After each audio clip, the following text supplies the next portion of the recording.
I am Michael Kurosh.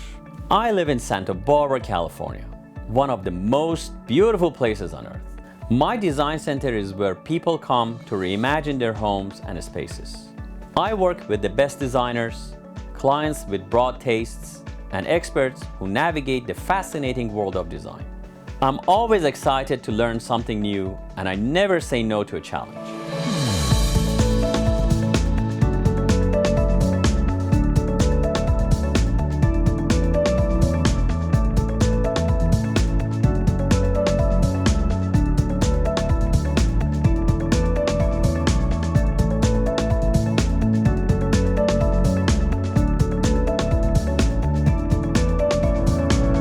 This is Design Santa Barbara.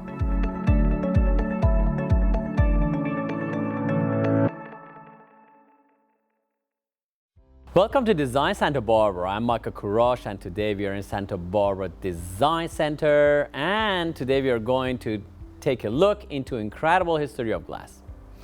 We will be exploring its use in design, art, and later we will be taking an incredible tour of one of the most beautiful glass museums in the world. Please join us. Glass in its basest form is a molten mass that has been rapidly cooled, often into transparent solid. It can naturally occur through the volcanic process such as obsidian, which has been used to create tools since prehistoric times.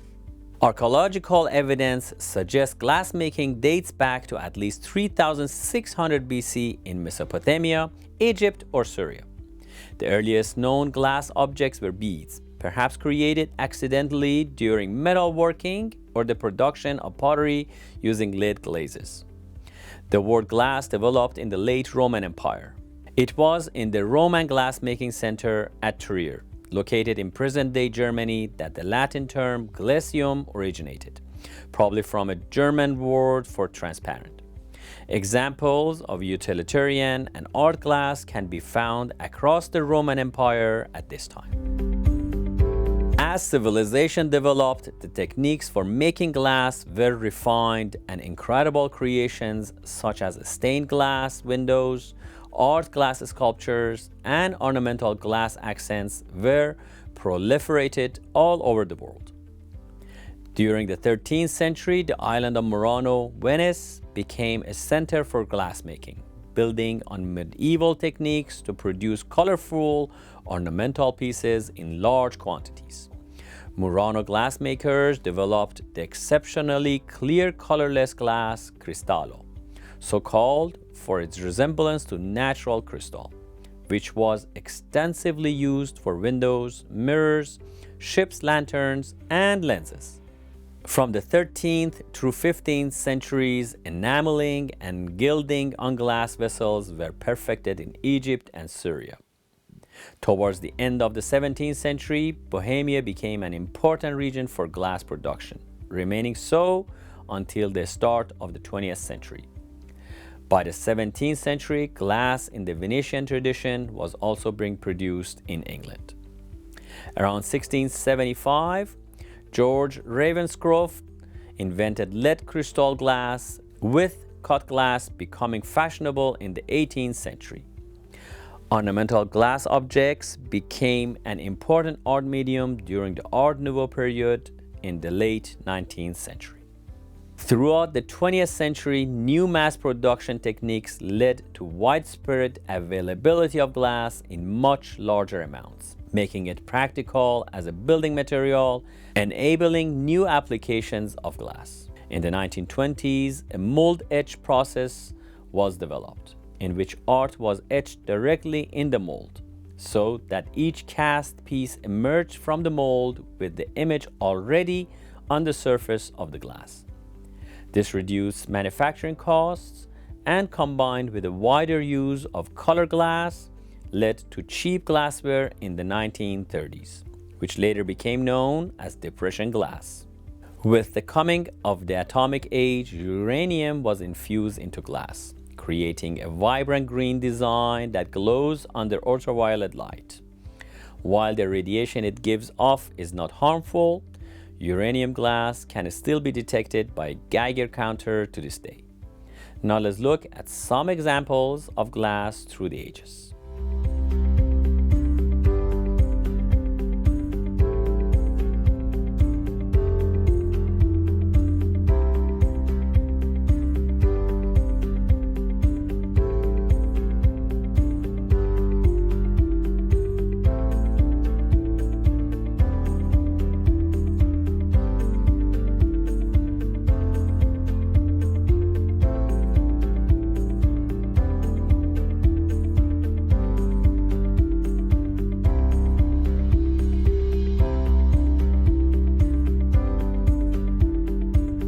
All right, for example, we have 3 different glass art here, and 2 being from Murano, that famous island next to Venice. This one is a fish, and it's called Somersault, and they have controlled bubbles inside there, and they call that Bulocante. And it is fascinating. I'm very worried to break it, so I'm gonna put it down gently. It's fascinating and beautiful. And this other one is called Tutti Frutti, and no wonder. It is a lot of colors, and Tutti Frutti matches the character of it. Now we got here and is a lid for a jar, and is a chicken, and it is uranium glass, they call it, and you will see why. When we come back, we will be learning more about the fascinating history of glass, and later we will be touring one of the most beautiful glass museums in the world, showcasing the works of the greatest living glassmaker. Stay tuned.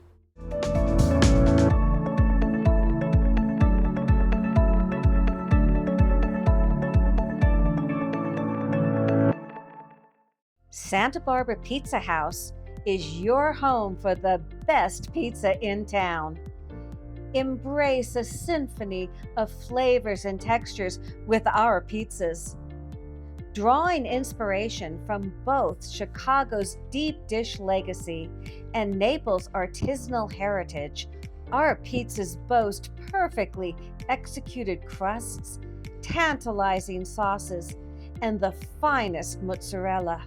Whether you're a seasoned pizza connoisseur or just looking for a delicious meal, our pizza here is sure to satisfy.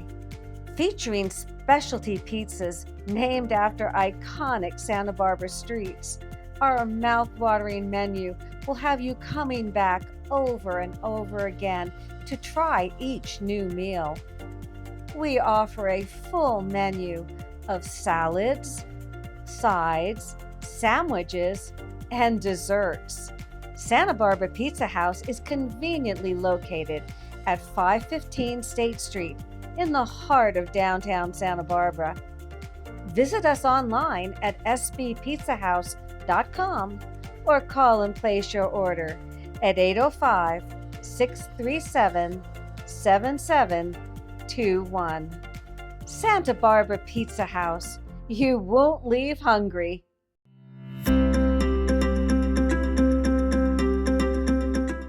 Today I would like to talk to you about rugs. 3 important things to remember when you are buying a rug. First is the size. Size is very important, and this is what you have to do your study. So if it's for a living room, I recommend to have the front legs of all the furniture to sit on the certain rug you're buying. So go measure it. Make sure you have at least a foot extended beyond the front legs. If you can afford it, get a rug that encompasses all the furniture to be sitting on it. So usually for a living room, you're talking an 8x10, 9x12, a bigger living room, 10x14, and if you want something to sit on it, 12x15 or 12x18. Second, there is a style. It is very important that the style you pick matches the house you have. Check the room. Is it a traditional house? Is it a modern house? Is it a transitional house? You pick the style matching your house and your living style. Lastly, and one of the most important steps, is the type of rug you're gonna buy. I highly recommend you to do your study and see what type of rug is good for your situation. Most rugs I recommend are hand knotted. So these are the type of rugs that they're done by hand. They're mostly natural fibers. They don't have any chemicals. They don't have any machines involved making it. They're hand knotted, and they get more valuable over the time, and they're very durable and long lasting. These are 3 things to remember when you're buying a rug. Thank you for joining us.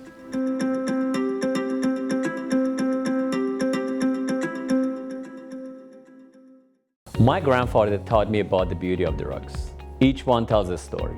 Story about the person who wove it, the person who bought it, the person who inherits it, the person who treasures it.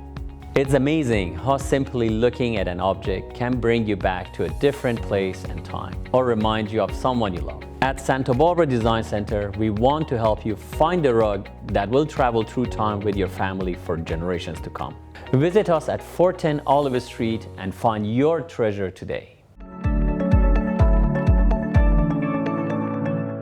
Welcome back to Design Santa Barbara, where we are exploring the rich, fascinating history of glass. Please join us. Let's look at the history of stained glass. Stained glass is colored glass as a material or works created from it. Throughout its 1,000-year history, the term has been applied almost exclusively to the windows of churches and other significant religious buildings. Although traditionally made in flat panels and used as windows, the creations of modern stained glass artists also include three-dimensional structures and sculptures. Modern usage has often extended the term stained glass to include domestic LED light and object art created from foil glasswork, exemplified in the famous lamps of Louis Comfort Tiffany. Stained glass as an art and a craft requires the artistic skill to conceive an appropriate and workable design and the engineering skills to assemble the piece. A window must fit snugly into the space for which it is made, must resist wind and rain, and also, especially in the larger windows, must support its own weight. Many large windows have withstood the test of time and remained substantially intact since the late Middle Ages. In Western Europe, together with illuminated manuscripts, they constitute the major form of medieval pictorial art to have survived. Let's look at some of examples of incredible stained glass windows from around the world.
One of the most famous examples of stained glass windows are the rose windows of Notre Dame de Paris. Dating back over 900 years, these windows are considered priceless works of art and have been seen and appreciated by countless millions of visitors in the last millennia. When a devastating fire broke out in 2019, much of the cathedral was destroyed. It was feared that these priceless windows were lost. But when crews finally controlled the blaze and preservation teams were able to enter the charred remains of Notre Dame, they miraculously found the windows in pristine condition.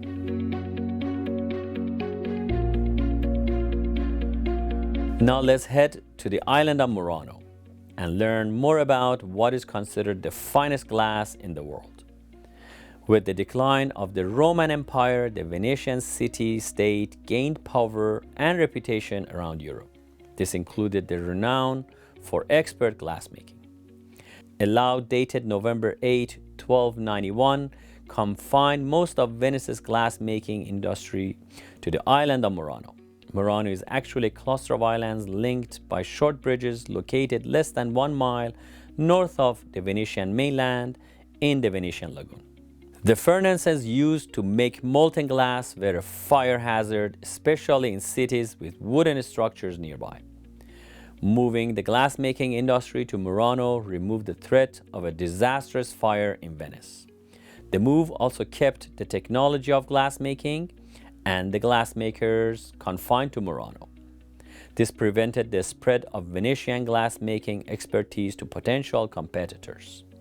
Glassmakers were not allowed to leave the island without permission from the government.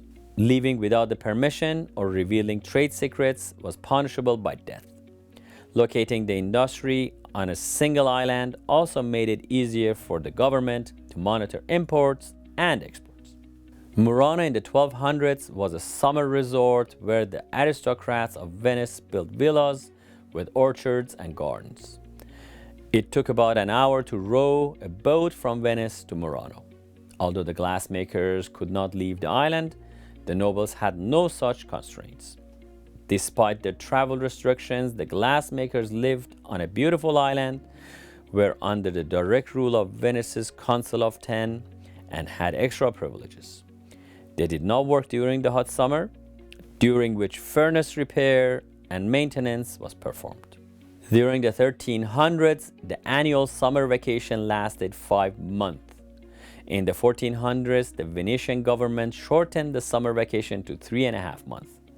Murano glassmakers sometimes complained they were not working enough. Glassmakers also enjoyed heightened social status. On December 22, 1376, it was announced that if a glassmaker's daughter married a nobleman, there was no forfeiture of social class, so their children were nobles. The 16th century was the golden age of Venetian glassmaking in Murano.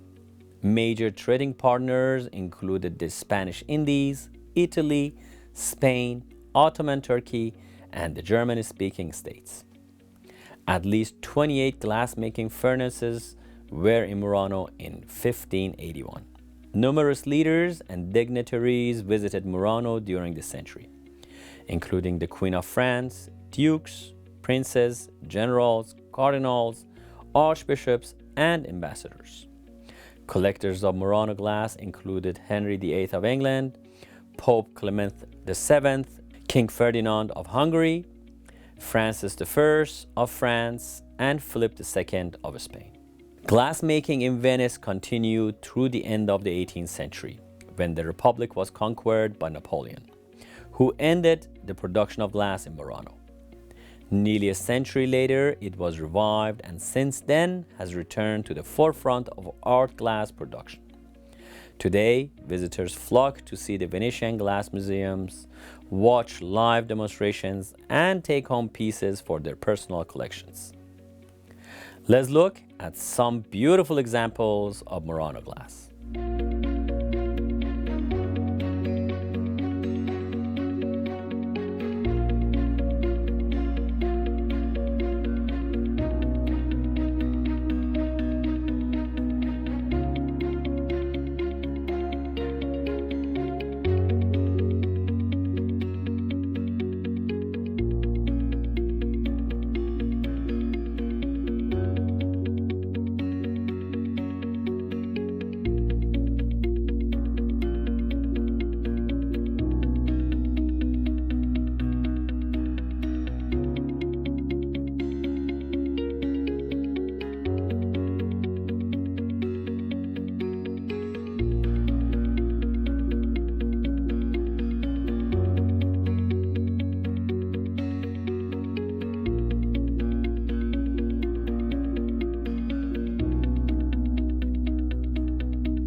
When we come back, I'm excited to share with you a look at one of the most incredible glass museums in the world. Stay tuned. There will be more Design Santa Barbara after the break.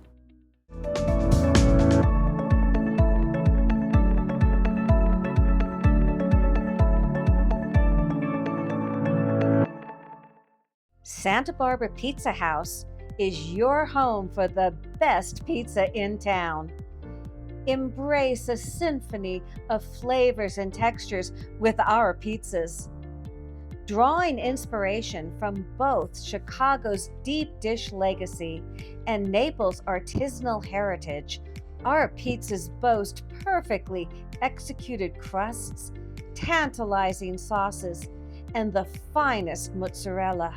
Whether you're a seasoned pizza connoisseur or just looking for a delicious meal, our pizza here is sure to satisfy.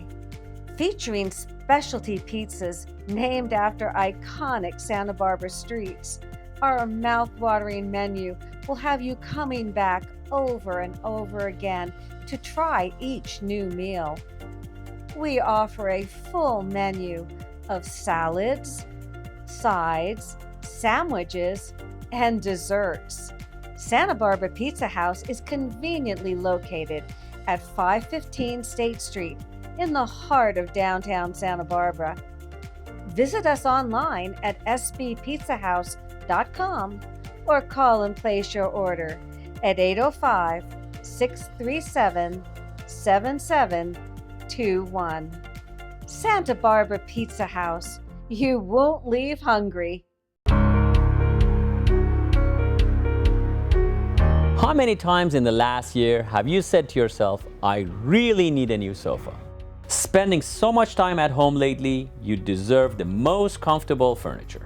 At Santa Barbara Design Center's massive showroom, we have numerous selections of sofas and sectionals that you can take home today. Or we can custom build your dream sofa. We make the most comfortable and stylish sofas and sectionals in the industry today. Just ask the top designers in Santa Barbara. They use our sofas and sectionals in their projects because they know clients are beyond satisfied with the results. For a decision as important as this, don't go online or buy from a catalog photo. Come into 410 Olive Street and let our experienced team help you find the perfect fit for your home. Trust me, you want to sit on it before you buy.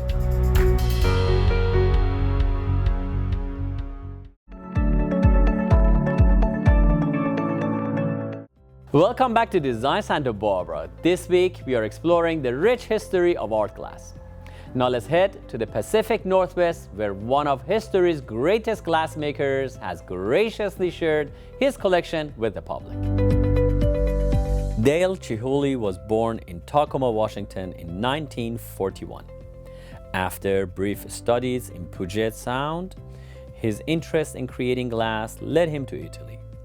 Studying around the world, including on the island of Murano, Chihuly gained worldwide notoriety for his work, eventually being awarded scholarship by the Louis Tiffany Foundation and a Fulbright scholarship. In 1976, Chihuly was in a head-on car accident and was thrown through his windshield. In a tragic twist of fate, broken glass severely cut his face and blinded him in one eye, ending his ability to see depth and therefore blown glass.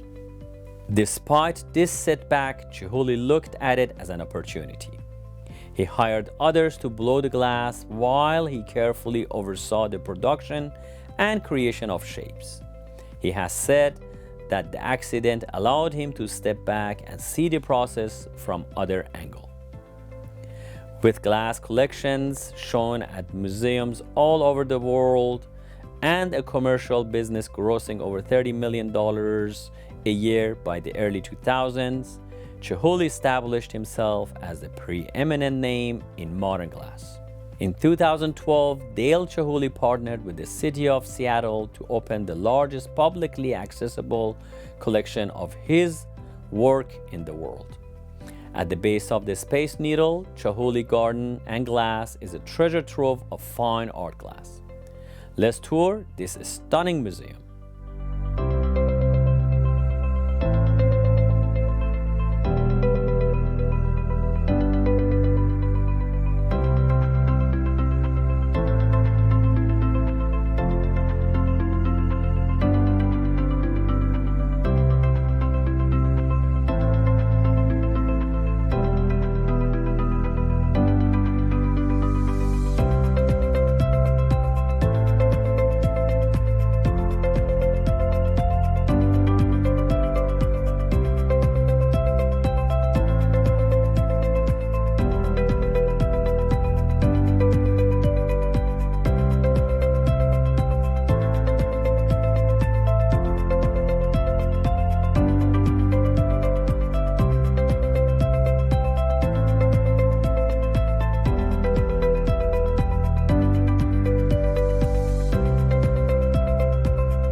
I hope you have enjoyed this episode dedicated to glass, its history, and how it's used in design.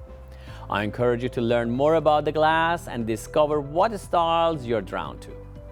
Thank you for joining us, and we look forward to seeing you next week on Design Santa Barbara.